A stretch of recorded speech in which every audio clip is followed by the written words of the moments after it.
The reservation is set for 7 people. This individual will have a separate seat, please. That cheerful voice belonged to my mother-in-law, who always finds joy in teasing me. But today, everything changes.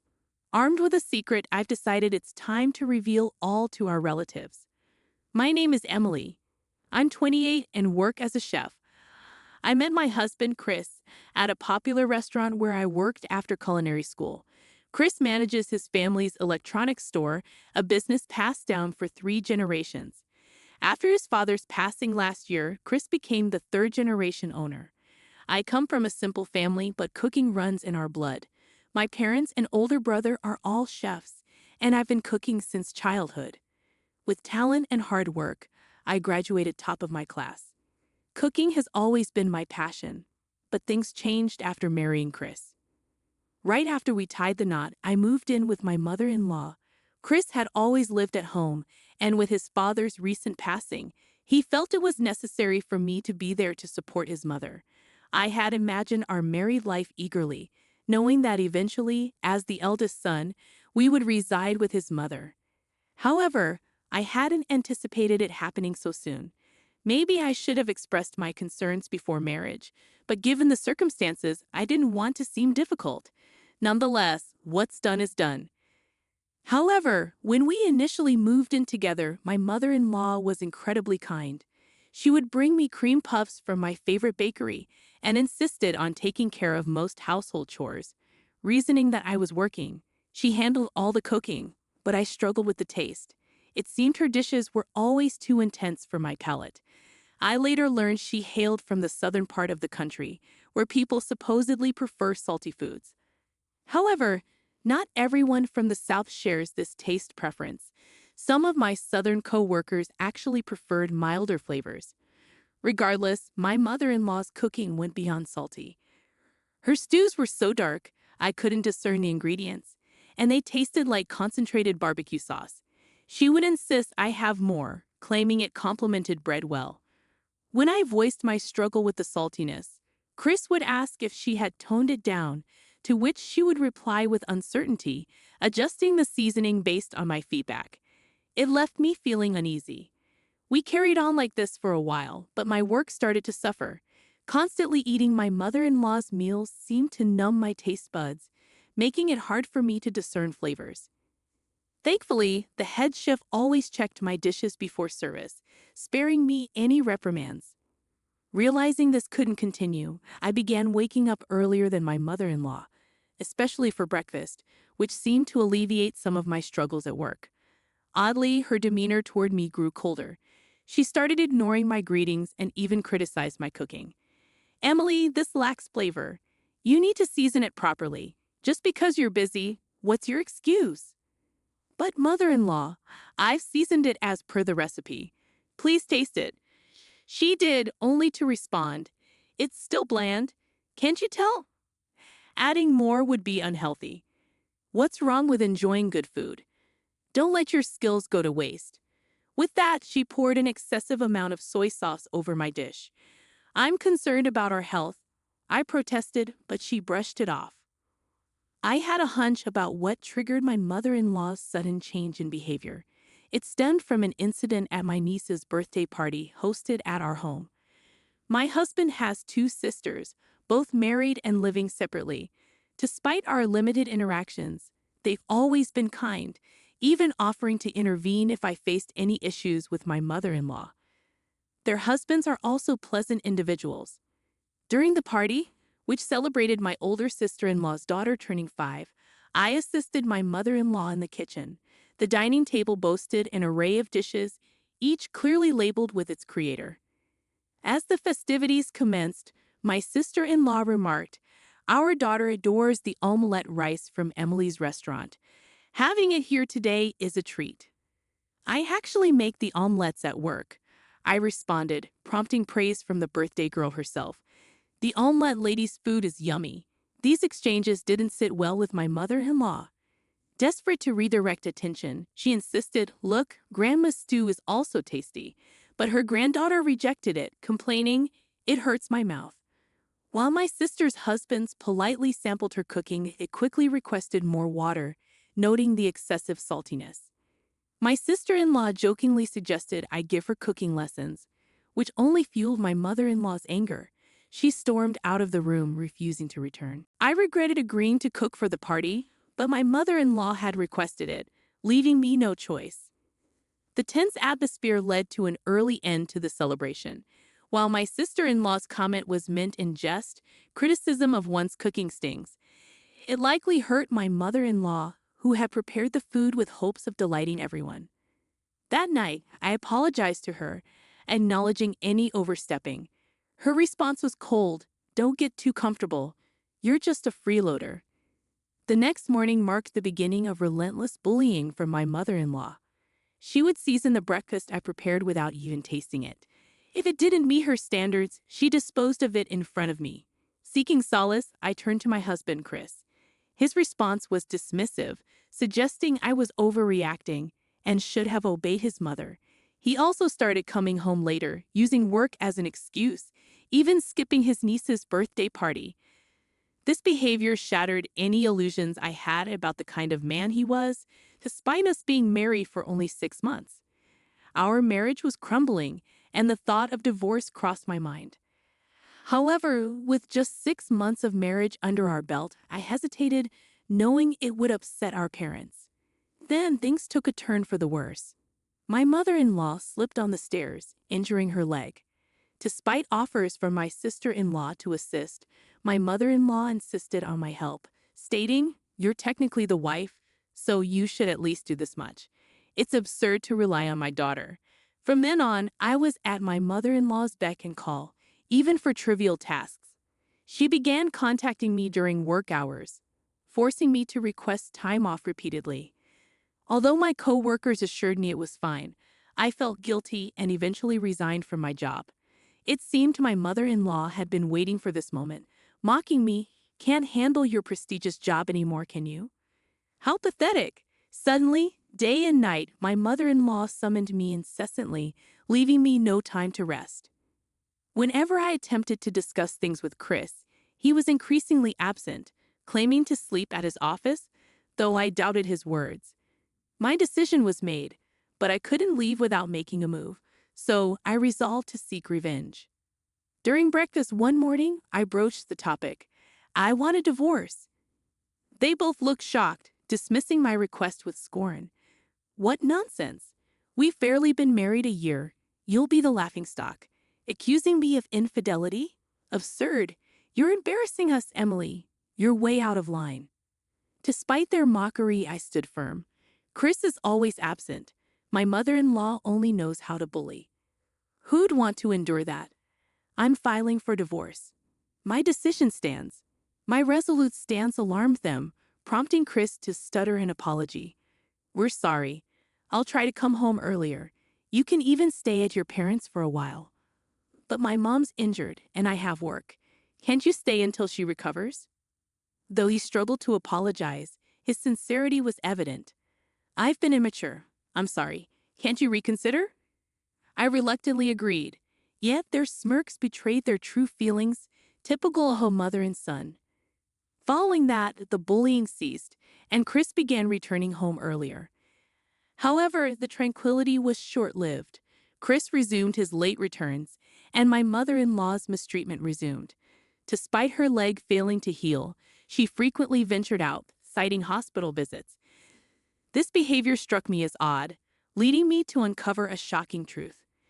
Days later, my phone buzzed incessantly with calls from Chris and my mother-in-law. Chris's tone was heated when I answered. "Where are you? How can you leave my mom like this?" Unfazed, I responded, "I'm at my parents' house." "What's wrong?" "You said I could go. What are you saying? My mom's leg isn't better, right?" In the background, I heard my mother-in-law causing a commotion. "Regardless, I won't return. Please communicate through a lawyer," I declared before hanging up. Following that ordeal, I relished the peaceful moments at my parents' home. They'd pampered me with my favorite meals, and I reciprocated by cooking for them. When my mother praised my cooking as the best, tears welled up in my eyes. A few days later, I received an unexpected call from my dreaded mother-in-law. She apologized for her past behavior and extended an invitation to her upcoming birthday party, insisting I attend. The celebration would take place at a chic restaurant near the station, renowned for its new French-trained chef and authentic cuisine. Though not obligated, I saw it as an opportunity and accepted eagerly. My mother-in-law was thrilled, emphasizing the importance of my presence and promptly sharing the details. On the day of the birthday party the following week, Chris and my mother-in-law awaited me at the restaurant entrance.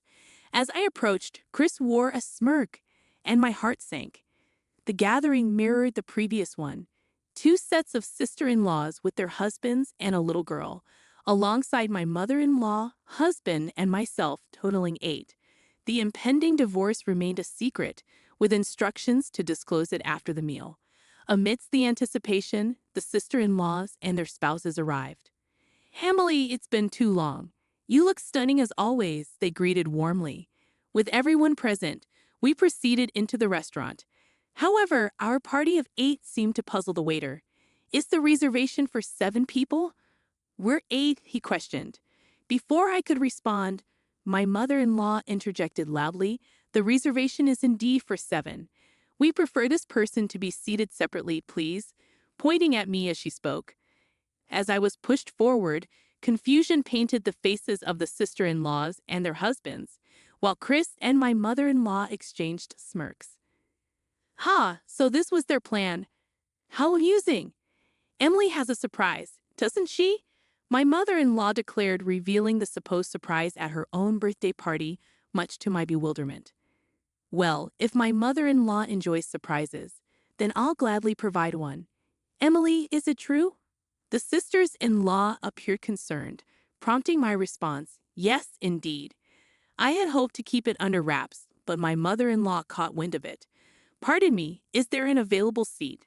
I inquired of the waiter, who kindly led me to a seat out of sight from my in-laws, a welcome relief.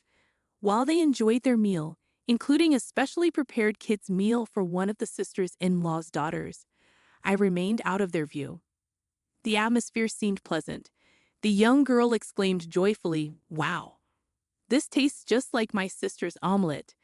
Her sisters echoed similar sentiments, praising the food's deliciousness. My mother-in-law beamed with pride, boasting, "You see? Since the chef changed, the flavors have vastly improved. Wait until you try the meat dishes after this," she boasted, with my husband nodding in agreement. Then came the moment my mother-in-law had eagerly awaited, the arrival of the meat dish she had boasted about. A tantalizing plate was placed in front of my sister-in-law and her husband. However, as minutes passed, no food arrived for my mother-in-law and husband. Growing impatient, they beckoned the waiter, demanding answers. "What's the holdup?" My mother-in-law's voice boomed, the loudness seeming out of place in the elegant restaurant, prompting grimaces from nearby patrons. "The chef himself will serve your dishes. Please be patient," the waiter calmly responded, to which my mother-in-law retorted, "Oh, really? Is it because we're regulars?" Despite her tone, she didn't appear entirely displeased. "Apologies for the delay," they muttered, clearly expecting a waiter, but were met with shock when they saw who brought their dishes. Their eyes widened in disbelief as they gazed upon me, donning a chef's coat. "What? Emily, what's going on?" So this is what a surprise feels like. "Emily, you never fail to surprise us." Despite the sisters-in-law's amazement, my husband and mother-in-law wore expressions that clearly said, "This isn't what we had planned." Ignoring their reactions, I proceeded to serve the dishes without a care in the world. "I've prepared this dish especially tailored to your tastes," I announced as I placed a peculiar black lump smothered in rich soy sauce in front of my mother-in-law. With a flourish, I poured even more soy sauce onto it. She stood frozen, clearly taken aback. And for our special guest, I continued, presenting a plate adorned with an assortment of batteries, ranging from AA to D. To add an extra kick, "Please help yourself to some soy sauce," I added, setting a whole bottle in front of my husband. "After all, he's always buzzing about work," I quipped, arranging the batteries for my electrician husband, even selecting the priciest ones available at other electronic stores. I anticipate some gratitude for my efforts. My nieces erupted into laughter at the sight. My sister-in-law and her husband wore expressions suggesting, "Isn't this a bit over the top?" Meanwhile, my mother-in-law and husband flushed red with embarrassment, bellowing, "You're making a mockery of us and this establishment. Get the manager." As my husband made the demand, the manager emerged, calmly stating, "That would be me." "What on earth were you thinking?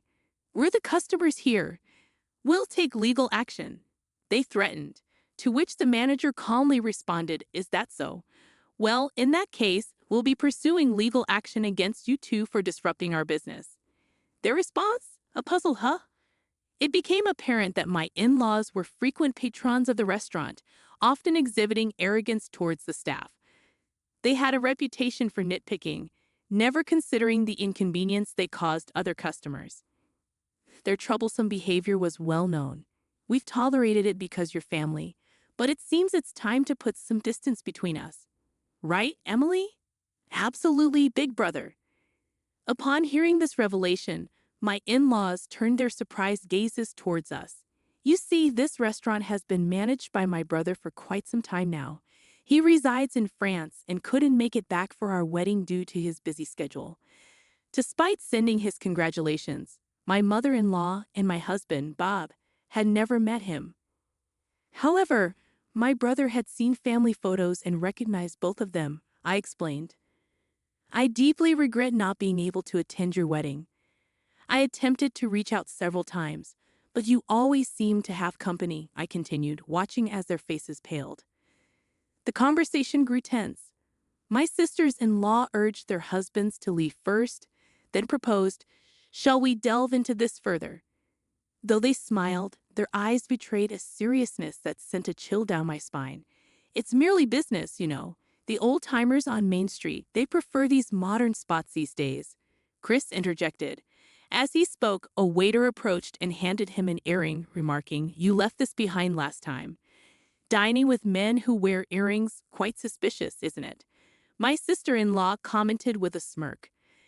Unable to contain my laughter, I responded, "No, dear sister-in-law, this man has been having an affair with a woman who works at a florist near his shop." Chris's face drained of color as he glanced at me, silently questioning how I knew. Little did he know, I had hired a private investigator some time ago. My intuition had proven correct. Chris had been meeting the woman almost daily after work. This restaurant appeared to be their favorite haunt, as they visited nearly every week. The evidence, including photos of their rendezvous at a hotel, was abundant. "I'm serious about her. Marrying you was a mistake. I'm ready for a divorce," Chris declared, his stance on divorce suddenly shifting. "That works for me. I've been wanting a divorce too," I replied, seizing the opportunity.